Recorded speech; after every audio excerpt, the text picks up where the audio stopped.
نحمدہ ونصلی علی رسولہ الکریم بسم اللہ الرحمن الرحیم۔ حضرات گرامی قدر، آج انشاءاللہ آپ کے سامنے 5ویں پارے کے بعد اہم مضامین کو رکھنے کی کوشش کروں گا۔ 5ویں پارے کا آغاز بھی سورہ نساء سے ہوتا ہے، اور سورہ نساء کے بعد مضامین جن کا چوتھے پارے میں ذکر ہوا تھا، کل میں نے ان کے حوالے سے اپنی چند گزارشات کو آپ حضرات کے سامنے رکھا تھا۔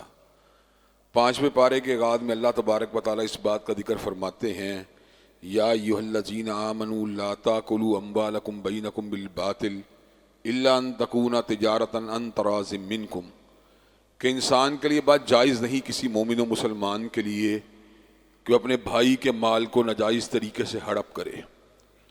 کسی بندے کے مال میں تصرف کی صورت یہی ہو سکتی ہے کہ ان دونوں کا آپس میں کوئی تجارتی لین دین ہوا ہو، اور منافع کی مد کے اندر انسان جو ہے اس کے مال کو استعمال کرنے کا مجاز ہے۔ کسی رشوت کے باب کے اندر، کسی کم تول کے باب کے اندر، کسی جہیز کے باب کے اندر، اس قسم کے جملہ معاملات میں کسی کے مال کو ہڑپ کرنا مومن و مسلمان کے لیے جائز نہیں۔ اس صورت میں اللہ تبارک و تعالیٰ نے ایک بہت بڑے حرام فعل کا ذکر کیا۔ اللہ تبارک و تعالیٰ فرماتے ہیں وَلَا تَقْتُلُوا أَنفُسَكُمْ إِنَّ اللَّهَ كَانَ بِكُمْ رَحِيمًا، اپنی جانوں کو اپنے ہاتھ سے ہلاکت میں مت ڈالو، قتل مت کرو اپنے آپ کو۔ اللہ تمہارے اوپر بہت مہربانیاں کرنے والا ہے۔ جو وقت تمہارے اوپر ابتلا کا، پریشانی کا، ڈپریشن کا، انگزائٹی کا آیا ہے، اللہ تعالیٰ کو پتہ ہے کتنی دیر تک رہے گا، لیکن اتنی بات ضرور ہے ان مع العسر یسرا، ہر تنگی کے بعد اللہ تبارک و تعالیٰ آسانی کو ضرور لے کے آئے گا۔ تو جو بندہ خود سودی کرتا ہے ومن یفعل ذالک، جو بندہ ایسی حرکت کرے گا فسوف نصلیہ نارا، اس کو آگ کا مزہ چکھنا پڑے گا، اس کو آگ کے اندر لمبا عرصہ قیام کرنا پڑے گا۔ خود سوزی اتنا بڑا جرم ہے کہ اہل علم جو ہیں اس کے جنازے میں شرکت سے اجتناب کرتے ہیں، تاہم اس بات کو ذہن میں رکھنے کی ضرورت ہے کہ خودکشی کا مرتکب، کبیرہ گناہ کا مرتکب ہونے کے باوجود اس کو ہم کافر نہیں کہہ سکتے، اس لیے کہ اگر وہ اسلام اور ایمان کی شہادت دیتا تھا، ارکان اسلام کو ادا کرتا تھا، تو اس کے بارے میں کفر کہنے سے جو ہے نا، انسان کو کافر کہنے سے اس کو باز رہنا چاہیے۔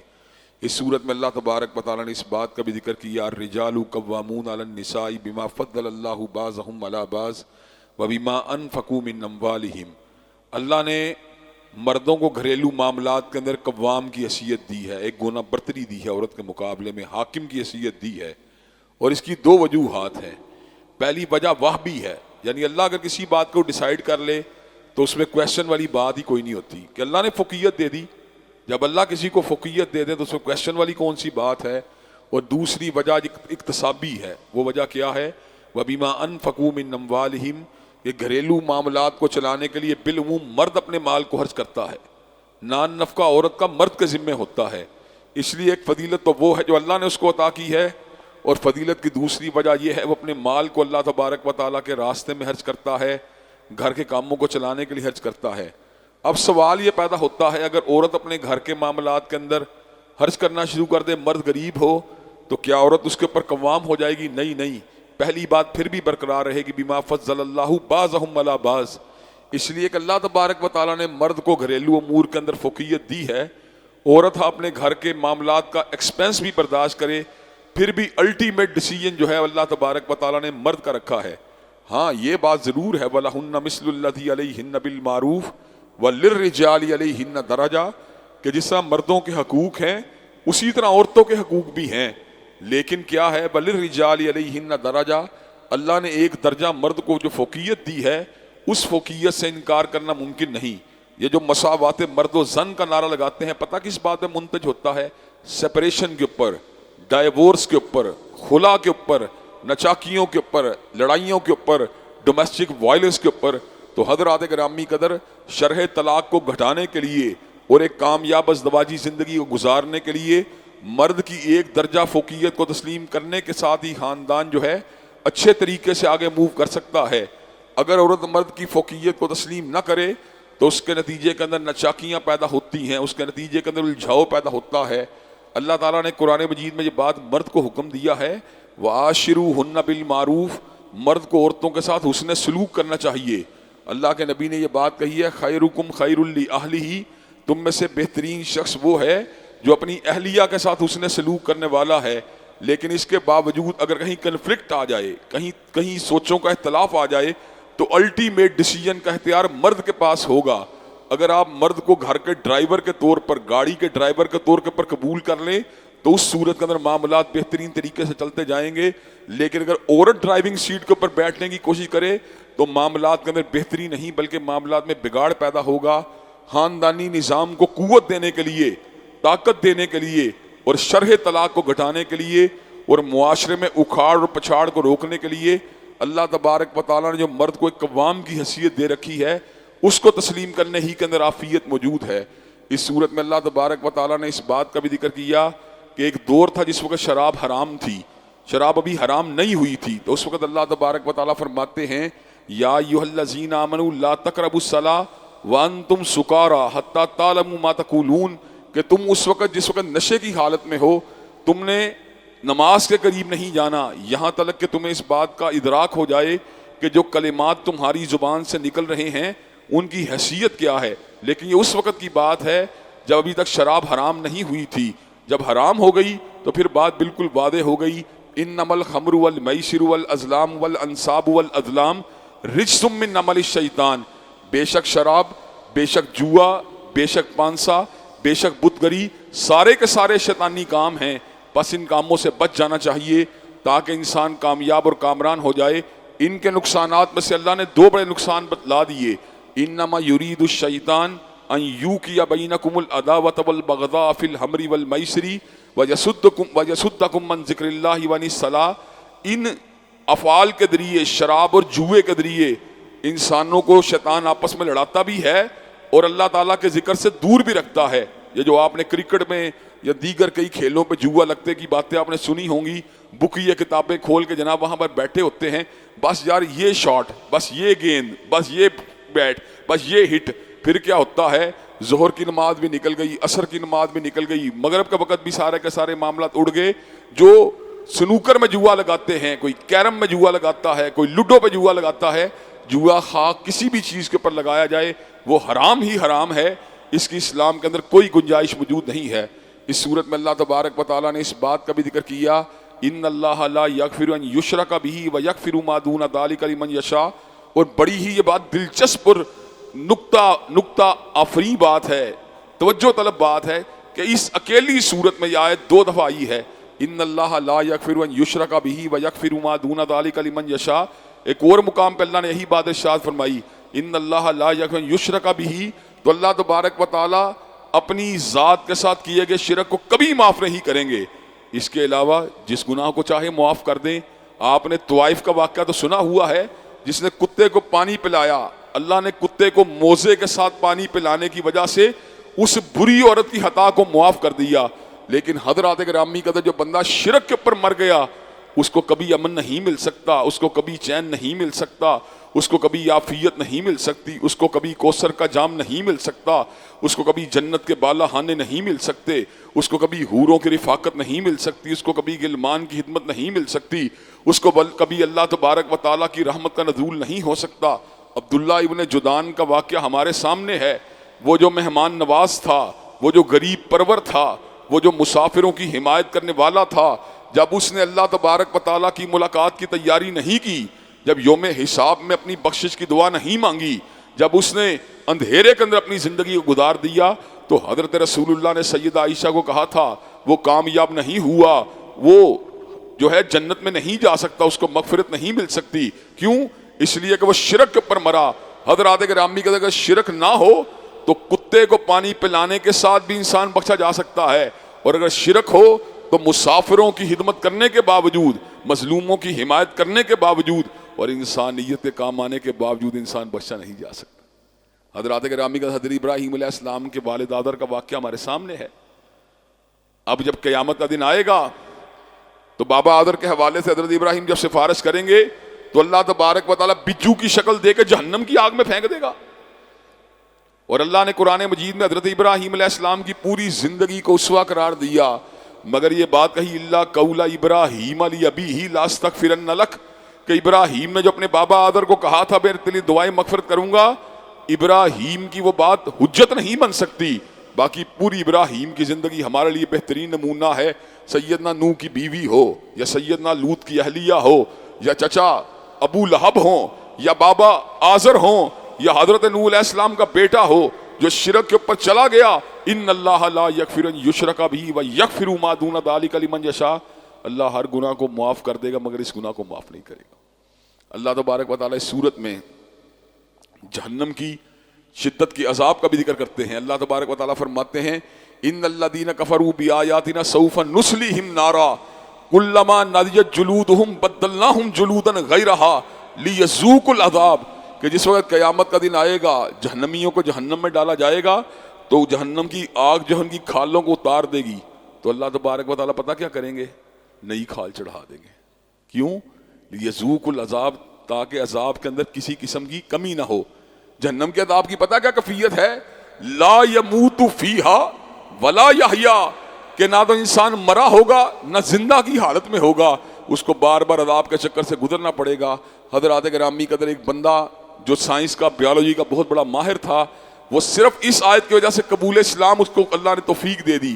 اس نے کہا جو پین ریسیپٹر ہوتے ہیں وہ کھال میں ہوتے ہیں، وہ سکن کے اندر ہوتے ہیں، تو اللہ نے قرآن مجید میں جو بات کہی ہے کلما نضجت جلودہم بدلناہم جلودا غیرہا، کہ اللہ تبارک و تعالیٰ نئی کھال چڑھا دے گا، اس کا مطلب یہ ہے کہ اللہ کو پتہ ہے درد کہاں پہ ہوتی ہے، پین کے ریسیپٹر کہاں پہ ہوتے ہیں۔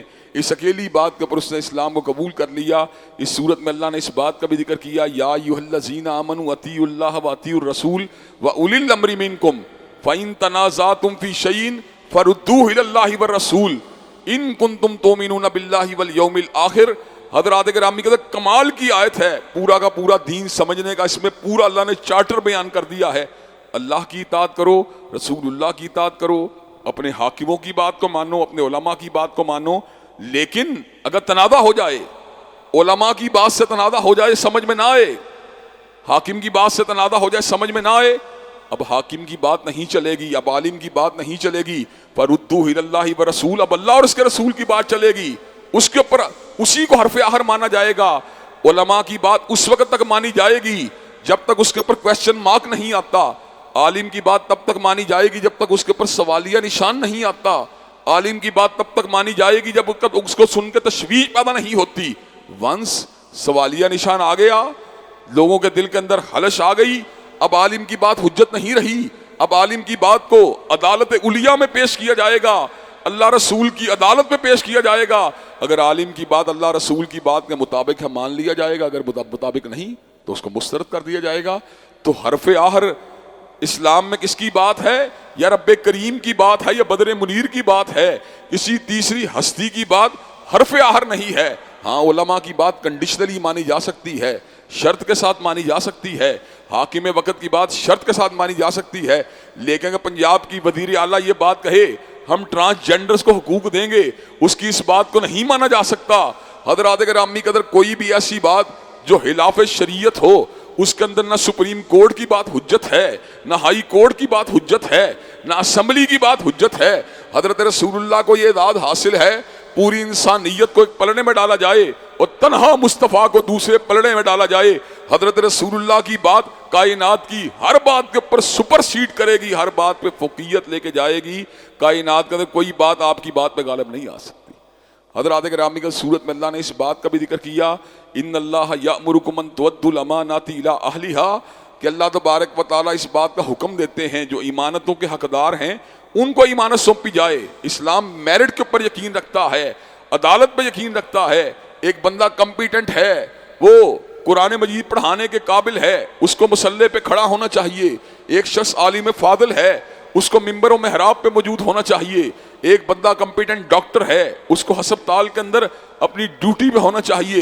ایک بڑا انجینئر ہے، اس کو کنسٹرکشن کی کمپنی میں ہونا چاہیے۔ اور اگر وہ اس کا حقدار نہیں ہے، اس نے ذیلی صنعت کو حاصل کیا ہے، اس کے پاس پورا علم موجود نہیں ہے، تو اس کو طب کے پریکٹس کی اجازت نہیں دی جا سکتی، اس کو کنسٹرکشن کی اجازت نہیں دی جا سکتی، اس کو مفتی بننے کی اجازت نہیں دی جا سکتی، اس کو امام مسجد بننے کی اجازت نہیں دی جا سکتی۔ جو ایمانتوں کا حقدار ہے ان کے پاس امانت سونپ دو۔ آج کل ہمارے معاشرے کے اندر بہت بڑی پرابلم کیا ہے؟ سفارش کا کلچر ہے، رشوت کا کلچر ہے، طاقت کا کلچر ہے، نااہل لوگوں کے حوالے کسی چیز کا ٹاسک کو سپرد کر دیا جاتا ہے، جس کی وجہ سے وہ کمپیٹنٹ جو نہیں ہوتے، اپنی ٹاسک کو نہیں جانتے، جب وہ اس کام کو انجام دیتے ہیں کام کا پورا بیڑا غرق کر دیتے ہیں۔ حضرات گرامی قدر کے اسلام کے تنہا اصول پہ عمل کر لیا جائے، ان اللہ یامرکم ان تؤدوا الامانات الی اہلھا، جو ایمانتوں کے اہل ہیں ان کو سونپ دیا جائے تو معاشرے کے اندر خود بخود ایک معیار، ایک سٹینڈرڈ اور سوسائٹی کا جو ہے گروتھ، اس کے اندر بڑی مدد حاصل ہو سکتی ہے۔ حضرات گرامی کا اس صورت میں اللہ تبارک و تعالیٰ نے اس بات کا بھی ذکر کیا، فلا وربک لا یؤمنون حتی یحکموک فیما شجر بینہم، اللہ اپنی ربوبیت کی قسم اٹھاتے ہیں وہ لوگ مومن نہیں ہو سکتے جو اپنے تنازعات اور اختلافات میں حضور علیہ السلام کی بات کو آخری بات نہیں مانتے، ثم لا یجدوا فی انفسہم حرجا مما قضیت ویسلموا تسلیما، جو آپ کی بات کو تو مانتے ہیں لیکن ماننے کے بعد دل میں تنگی محسوس کرتے ہیں، وہ لوگ بھی مومن نہیں ہو سکتے۔ مومن کی پتہ کیا شان ہے؟ ایک تو وہ حضرت رسول اللہ کی ہر بات کو مانتا ہے اور ماننے کے بعد اس کا دل گھٹتا بھی نہیں، اس کا دل بالکل کھلا ہوتا ہے، کہتا ہے رسول اللہ کی بات ہے، رسول اللہ کی بات کے مقابلے میری کیا حیثیت ہے، وہ فوراً سے پہلے سر تسلیم کو ہم کر دیتا ہے۔ اور اس صورت میں اللہ نے حضرت رسول اللہ کے مقام بلند کا بھی ذکر فرما دیا، من یطع الرسول فقد اطاع اللہ، جس نے حضور کی بات کو ماننا ہے اس نے فقط آپ کی بات کو نہیں ماننا بلکہ اس نے پروردگار عالم کی بات کو ماننا ہے۔ اللہ تبارک و تعالیٰ ارشاد فرماتے ہیں جو اللہ اور اس کے رسول کی اطاعت کرتے ہیں پتہ انہیں کیا مقام ملنے والا ہے، فَأُولَٰئِكَ مَعَ الَّذِينَ أَنْعَمَ اللَّهُ عَلَيْهِم مِّنَ النَّبِيِّينَ وَالصِّدِّيقِينَ وَالشُّهَدَاءِ وَالصَّالِحِينَ وَحَسُنَ أُولَٰئِكَ رَفِيقًا، جو اللہ اور اس کے رسول کی بات کو مانے گا اللہ اس کو پتہ کہ ان لوگوں کو کمپنی دیں گے۔ آج دنیا میں کمپنی کا بڑا رول ہے یار، وہ جو ہے ایم این اے کے ساتھ اٹھنا بیٹھنا ہونا چاہیے، وزیر کے ساتھ اٹھنا بیٹھنا ہونا چاہیے، مشیر کے ساتھ اٹھنا بیٹھنا ہونا چاہیے، کسی تگڑے بندے کے ساتھ اٹھنا بیٹھنا ہونا چاہیے۔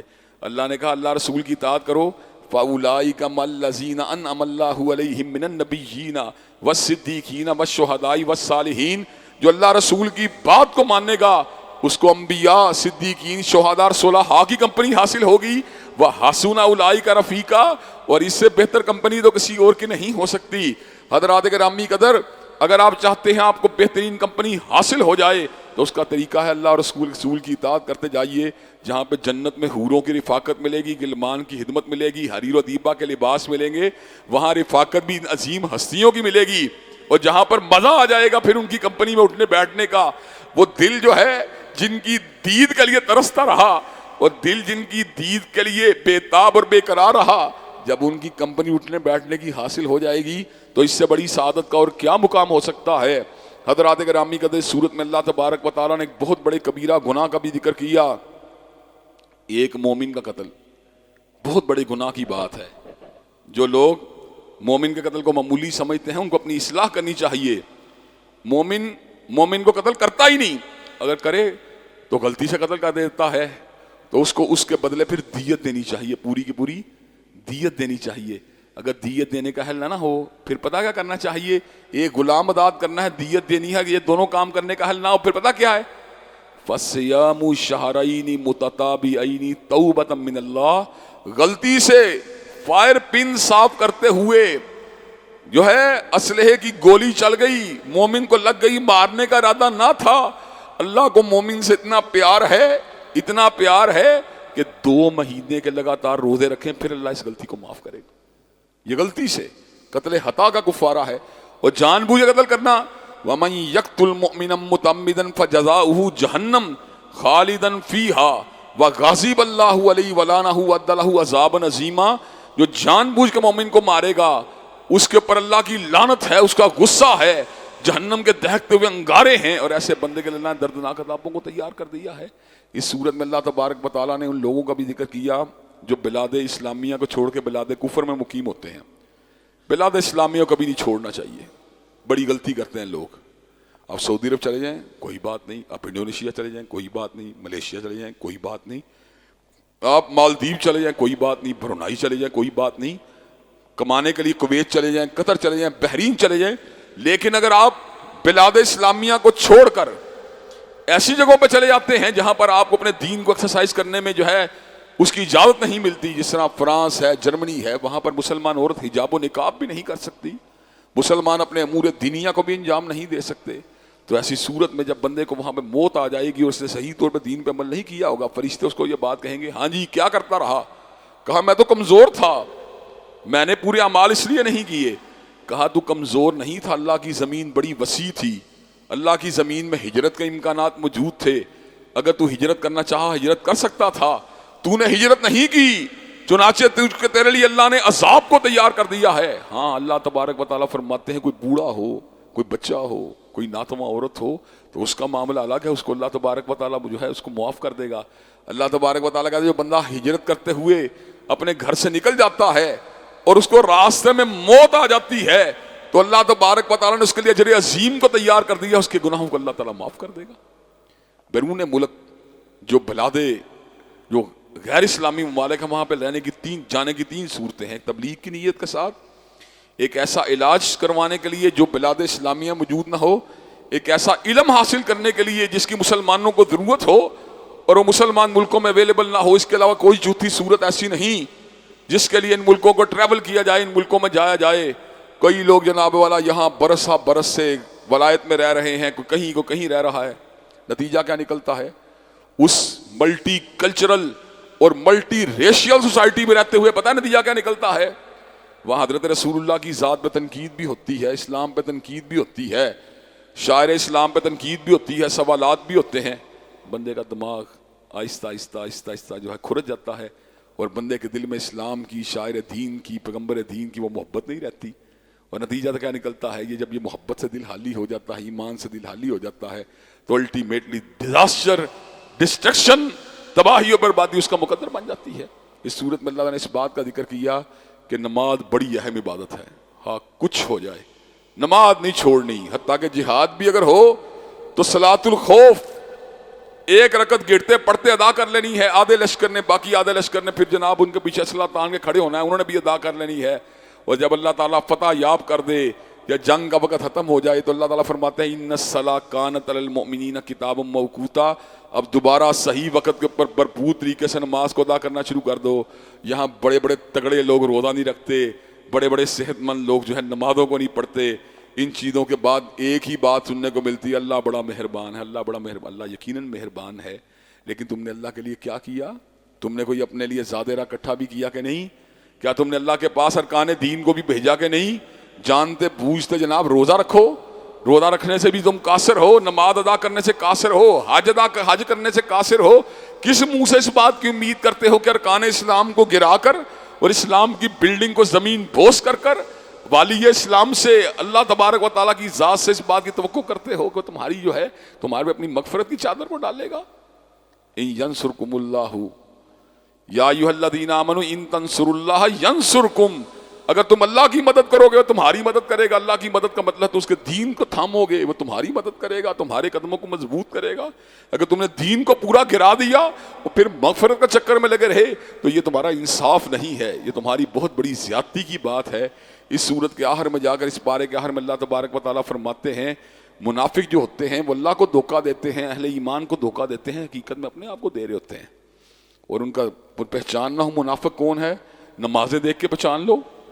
پہلی بات ہے نماز کے لیے کھڑے نہیں ہوں گے, اور کھڑے ہوں گے تو جناب ٹکرے مار رہے ہوں گے, لگ جائے گا پتا جناب یہ منافق جو ہے منافقت اس کے دل میں اتری ہوئی ہے.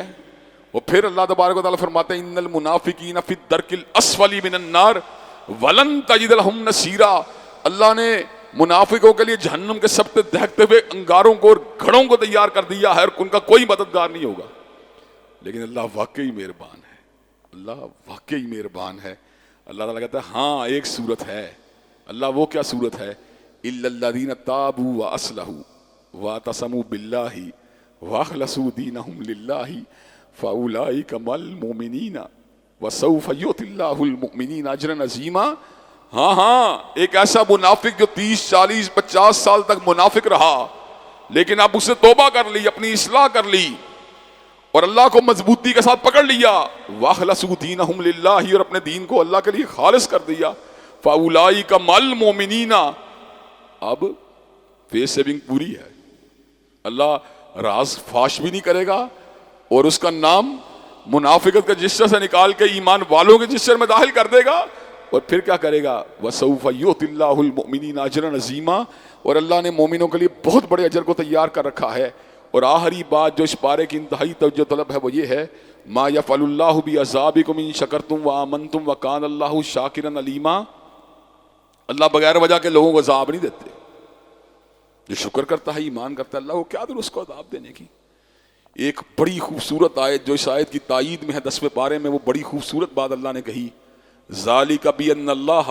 اس اکیلی آیت پہ غور کرے بندے کے رونگٹے کھڑے ہو جاتے ہیں. ذالک بان اللہ لم یکو مغیرا، ذالک بان اللہ لم یکو مغیرا نعمتا انعمها علی قوم حتی یغیروا ما بانفسہم. اور اللہ ایسا نہیں ہے کہ کسی قوم کو عطا کرنے کا نعمت سے چھین لے. اللہ تب چھینتا ہے جب وہ اپنی بدعمالیوں سے اس نعمت کے چھن جانے کے جواز کو پیدا کرتی ہے. اس لیے اللہ نے اس قوم سے جس کو اللہ نے امن بھی دیا، اطمینان دیا، رزق بھی دیا، جب انہوں نے اللہ کی ناشکری کی تو اللہ تعالیٰ کیا فرماتے ہیں، فَأَذَاقَهَا اللَّهُ لِبَاسَ الْجُوعِ وَالْخَوْفِ بِمَا كَانُوا يَصْنَعُونَ. اللہ نے ان سے امن اطمینان کو چھین کر ان کے اوپر خوف کو مسلط کر دیا، اور رزق کو چھین کر ان کے اوپر بھوک کو مسلط کر دیا. تو اللہ تعالیٰ بغیر وجہ کے عذاب نہیں دیتے. بندہ جناب 5 نمازیں بھی پڑھتا ہو، اللہ کا شکر بھی کرتا ہو، اللہ تبارک و تعالیٰ کے ساتھ پیار بھی کرتا ہو، حضرت رسول اللہ سے محبت بھی کرتا ہو، اور جناب شرم و حیا والا بھی ہو، پھر اللہ اس کو ویسے نہیں پکڑتے. پھر پتہ کیا ہوتا ہے، من عمل صالحا من ذکر او انثی وهو مؤمن فلنحینہ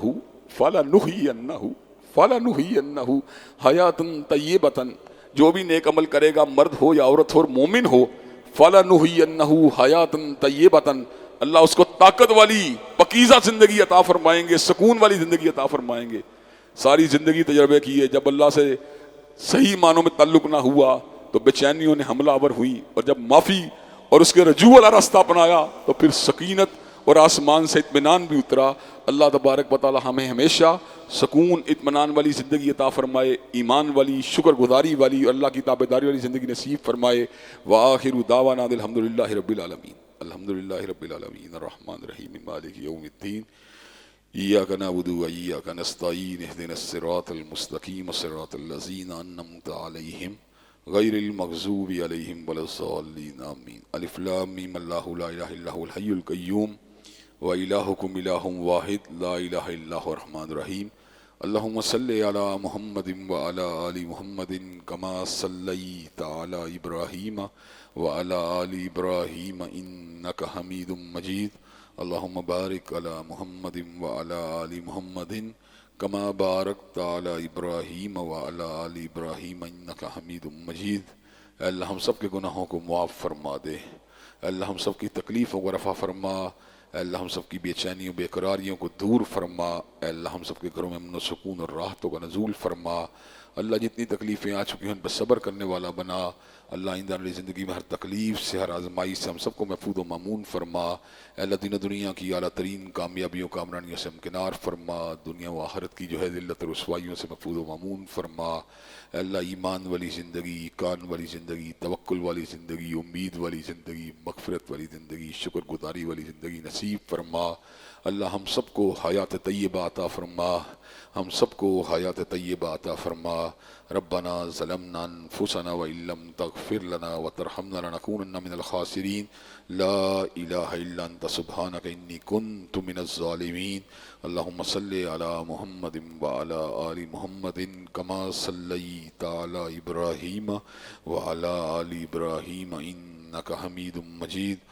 اللہم بارک علی محمد وعلی آل محمد کما بارکت علی ابراہیم وعلی آل ابراہیم انک حمید مجید. سبحان ربک رب العزت عما یصفون والسلام علی المرسلین والحمد للہ رب العالمین.